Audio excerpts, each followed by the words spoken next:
And I do believe that we have rotten politics, and I'm not using that as an exaggeration. Hey everyone and welcome. In this video we're going to be talking about the housing crisis and the lack of in the UK, and the constant flow of people during a time when we have high numbers of homeless. Well, as you know, we're getting 20,000 refugees from Afghanistan. The interpreters, the cooks, the workers and the women. You're probably wondering where we'll put these 20,000 as we're struggling as it is. Afghan refugees in the UK may need new homes built for them during a lack of large properties. Probably wondering why they're talking about large properties. Before we get into that, we'll have a look at who's virtue signalled over this. So we've got Andy Look at Me Burnham from Manchester, the Mayor of Manchester. He's taken 1,000 to 2,000 already, just in one city, and are housing them in, I bet you can't guess, hotels, yep, near Manchester Airport. There's some in Sheffield, which is also northwest, where the child refugee falling out the window tragedy is being investigated.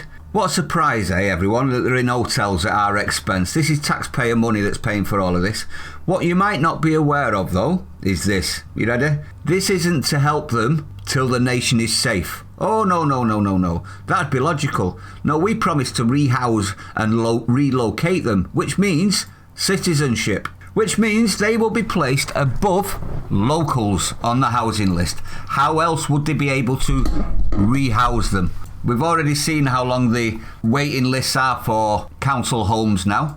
So the councils that were quick to jump on the virtual bandwagon and offered up the keys of their areas are now, without asking, I might add, the ones that voted them in, and now crying other councils have to do more because they, and I quote, have a major housing crisis. They said, "We urgently need more offers of support to welcome Afghan families." So they jumped in both feet to look good, then realised that it's impossible. Now, 20,000 out of the 37 million in Afghan is a small number, isn't it? We can find somewhere for them, people will be saying, I'm sure. I beg to differ. Now, what people aren't taking into account is this. We have something in our laws, in the Settlement, Refugee or Humanitarian Protection Law, called the Family Reunion Law, which means every single one of the 20,000 staying here of the Afghan refugees will be able to, by law, send for his entire family at your expense to come over and live with him in this country.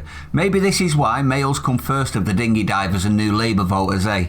Maybe this is the exact reason why. For your information, the average family size as well, you ready for this, is 7 in Afghanistan. 7. So that 20,000, and that's an average by the way, so that 20,000, if you work out that as an average, jumps to 140,000. 140,000. Let that sink in. Do you think we can take in that number of people in so short a time and our infrastructure to be able to cope? Think of the extra hospital places, the extra doctor places, the extra school places, the extra places on the public transport networks.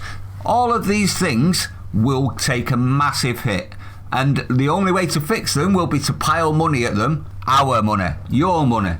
So as you can see, the reason they panic in the councils, they've jumped on the holier than thou bandwagon, haven't they? And we can't accommodate that number. What they are suggesting is buying rental houses. So the rental market's going to shrink significantly as well. And building new homes, which make our housing crisis for people already living here exponentially worse. So more homeless Brits, I think. How much will this cost the taxpayer?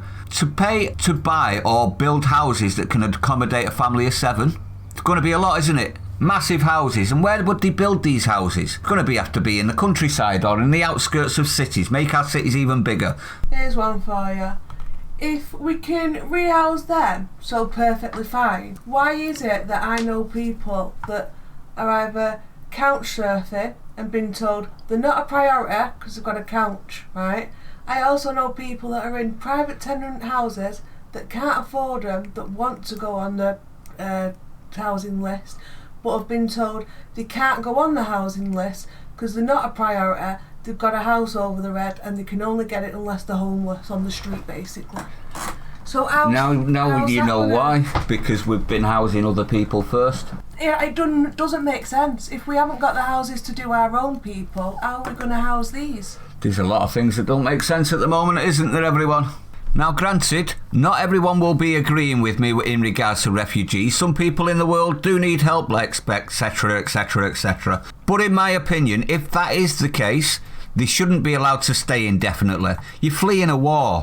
When it stops, you go home, or this will get worse and worse for our nations and theirs. If you're new to the channel, don't forget to hit the like, comment, subscribe, hit the bell icon, share it out, everyone. I do need you to share it out every single time if you possibly can. Stay sane, I'll see you on the next one. Time to get rid of the Tories, in my honest opinion. They were voted in on the mandate of shutting down mass immigration and illegal migration and the refugee crises and all of the flooding in of people that's making it extremely difficult to get yourself a doctor's appointment, a school place, and all of the other things that we used to be able to find without a problem. It's absolutely disgraceful.